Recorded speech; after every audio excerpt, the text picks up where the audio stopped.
Hello friends, welcome back to our channel. ఈరోజు మన వీడియోలో ఎంతో విశిష్టమైన ఒక దేవాలయం గురించి తెలుసుకోబోతున్నాము. ఈ దేవుడిని మీరు ఒక్కసారి దర్శిస్తే చాలు, మీరు ఇల్లు కట్టాల్సిందే, కొత్త భూమి కొనాల్సిందే. ఏంటి ఆశ్చర్యపోతున్నారా? ఇది నిజమండి. అంత ప్రత్యేకమైన దేవుడు ఇక్కడ ఉన్నాడు. ఏంటి, ఏ దేవుడు, ఎక్కడ అని అనుకుంటున్నారా? దానికి సంబంధించిన పూర్తి వివరాలు నేను మీకు ఈ వీడియోలో తెలియజేస్తాను. వీడియోని ఎక్కడా స్కిప్ చేయకుండా ఎండ్ వరకు చూడండి. భక్త సంరక్షణార్థం శ్రీ మహావిష్ణువు అనేక అవతారాలు ఎత్తాడు. వాటిలో ముఖ్యమైనవి దశావతారాలని మనం కొలుచుకుంటాం కదా. ఇవి భూమి మీద మానవ పరిణామానికి సాంకేతాలని కూడా చెబుతాము. దశావతారాల్లో మూడవది ఆది వరాహావతారం. ఈ దశావతారాల్లో ఒకరైన భూవరాహ స్వామి ఆలయం గురించి ఇప్పుడు తెలుసుకుందాం. కల్లహల్లి భూవరాహస్వామి దేవాలయం. ఈ దేవాలయం 2500 సంవత్సరాలకు పైగా పురాతనమైనదని చెబుతారు. ఈ ప్రాంతాన్ని పుణ్యక్షేత్రంగా, గొప్ప ఋషి గౌతముడు తపస్సు చేసిన పవిత్ర ప్రాంతం అని చెబుతారు. ఇక్కడి శాలిగ్రామాన్ని ఆరాధించిన మహర్షి చాలా సంవత్సరాల తర్వాత పురాణాల ప్రకారం రాజు వీర బల్లాల తన వేటయాత్రలో ఈ అడవుల్లో తప్పిపోయాడు. అతను ఒక పెద్ద చెట్టు నీడలో విశ్రాంతి తీసుకుంటున్నప్పుడు ఒక కుందేలును వెంబడిస్తున్న వేట కుక్కను చూశాడు. వారు ఒక నిర్దిష్ట ప్రదేశానికి చేరుకున్నప్పుడు కుందేలు వెనక్కి తిరిగి భయంకరమైన కుక్కను వెంబడించడం ప్రారంభించింది. ఈ విచిత్రమైన పరిణామాన్ని గమనించిన రాజుకు ఆ ప్రదేశంలో కొన్ని కనిపించిన శక్తులు ఉన్నాయని నమ్మించాడు. అతను మొత్తం ప్రాంతాన్ని తవ్వి భూమి పొరల కింద దాగి ఉన్న ప్రళయ వరాహ స్వామిని కనుగొన్నాడు. రాజు దానిని ఆలయంలో ప్రతిష్ఠించి నిత్య ప్రార్థనలు చేశాడు. ఈరోజు మనం చూస్తున్న దేవాలయం రాజు కట్టిన దాని అవశేషాలు. ఇది తీవ్రమైన వరదలను ఎదుర్కొని కథ చెప్పడానికి నిలబడింది. నేటికి ఆలయానికి ఎదురుగా దేవనాగరి శాసనాలు ఉన్న శిలాఫలకం మనకు స్థల చరిత్రను తెలియజేస్తుంది. ఈ ఆలయం హేమావతి నది ఒడ్డున కల్లాహల్లి గ్రామంలో ఉంది. ఈ ఆలయం అనేక వరదల నుండి బయటపడింది. ఈ ఆలయం బూడిద రాళ్లను ఉపయోగించి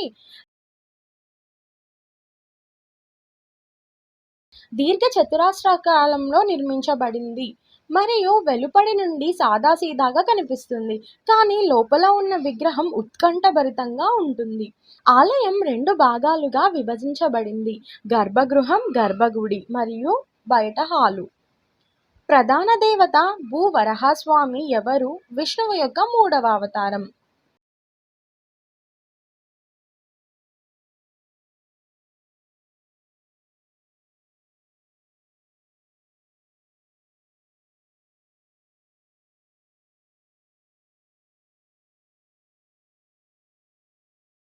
దీనిని ప్రళయ వరాహ స్వామి మరియు ఆది వరాహ మహిషి అని కూడా అంటారు.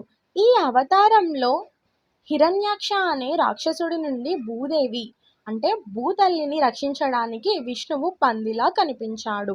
భూవరాహ స్వామి విగ్రహం సుఖశాసనంలో 15 అడుగుల ఎత్తులో కూర్చుంది. ఒక కాలు నేలకి తాకినట్లు మరియు మరొక కాలు గండికి నదిలో లభించినట్టు శాలిగ్రామ శిలలో నల్లరాయిలో చెక్కబడి ఉంటుంది. వరాహ అంటే పంది మరియు దేవత కొమ్ముల మొహం కంటే లేత రంగులో ఉంటాయి మరియు కాళ్ళు ఎర్రగా ఉంటాయి. ముడుచుకున్న కాళ్ళు తొడపై భూదేవి అంటే లక్ష్మి ఒక చేతిలో తామర పువ్వును పట్టుకొని మరొక చేతిలో స్వామి నడుము చుట్టూ కూర్చుంది. భూదేవి విగ్రహం 3.5 అడుగుల ఎత్తులో ఉంటుంది.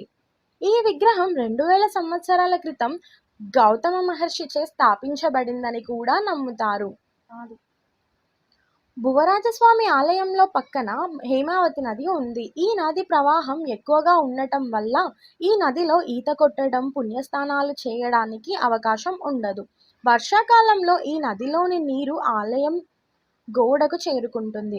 ఏప్రిల్ మరియు మేలో నీరు తగ్గిన తరువాత వార్షిక ఉత్సవాలు జరుగుతాయి. వార్షికోత్సవం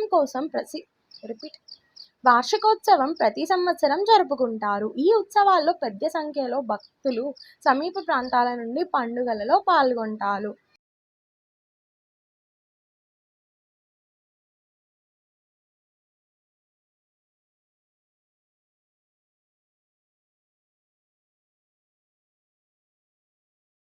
ఈ ఆలయాన్ని చేరుకోవడానికి మనకి అనేక మార్గాలు ఉన్నాయి.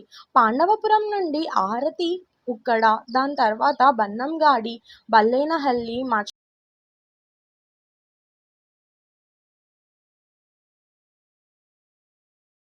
మచగోనహల్లి, గంజిగెరె, తరువాత మనకి కల్లాహల్లి అనే ప్రాంతం వస్తుంది. ఇలాగే చాలా మార్గాలు ఉన్నాయి ఈ ఆలయాన్ని దర్శించుకోవడం కోసం.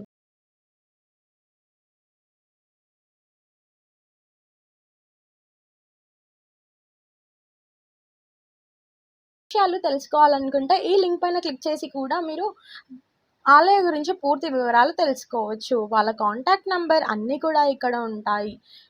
చూసారు కదా ఫ్రెండ్స్, మీరు ఇల్లు కట్టుకోవాలన్నా, లేదంటే ఏదైనా భూమి కొనాలన్నా సరే ఈ ఆలయాన్ని తప్పకుండా దర్శించండి. ఇది ఇవాల్టి వీడియో. మా వీడియో మీకు నచ్చినట్టయితే లైక్ చేయండి, షేర్ చేయండి. మరిన్ని లేటెస్ట్ అప్డేట్స్ కోసం మా ఛానల్‌ని తప్పకుండా సబ్స్క్రైబ్ చేసుకోండి. Thanks for watching.